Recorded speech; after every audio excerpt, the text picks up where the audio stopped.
Chhota Udepur police station વિસ્તારના ચોરીના ગુનાના આરોપીને ગણતરીના કલાકોમાં પકડી પાડતી છોટાઉદેપુર પોલીસ આઈજીસેક પોલીસ અધિક્ષક છોટાઉદેપુર તથા છોટાઉદેપુર ડિવિઝનના મદદનીશ પોલીસ અધિક્ષક ગૌરવ અગ્રવાલ નાઓએ મિલકત સંબંધી શોધાયેલા ગુનાઓ શોધી કાઢી અસરકારક કામગીરી કરવા જિલ્લાના તમામ થાણા ઇન્ચાર્જ નાઓને સૂચના કરેલ, જે અન્વયે એસી પરમાર પોલીસ ઇન્સ્પેક્ટર નાઓના માર્ગદર્શન હેઠળ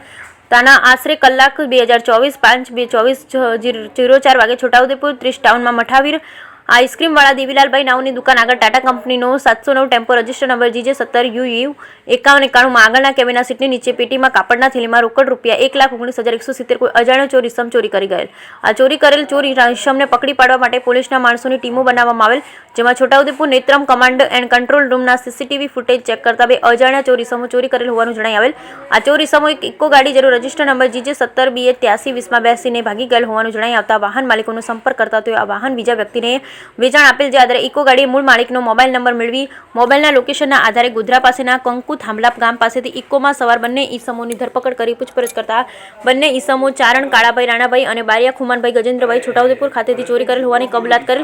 અને તેમની પાસેથી ચોરી કરવામાં ગયેલ રોકડ રકમ તેમજ ઇકો ગાડી કબજે કરી બંને આરોપીઓને છોટાઉદેપુર પોલીસ સ્ટેશન લાવવામાં આવેલ. આમ છોટાઉદેપુર પોલીસ સ્ટેશન દ્વારા ચોરાયેલ રોડ રકમ સાથે બંને ઈસમોને ગણતરીના કલાકોમાં પકડી પાડી ગુનામાં ભેદ ઉકેલવામાં સફળતા મળેલ. Bureau report Rehan Patel, Chhota Udepur.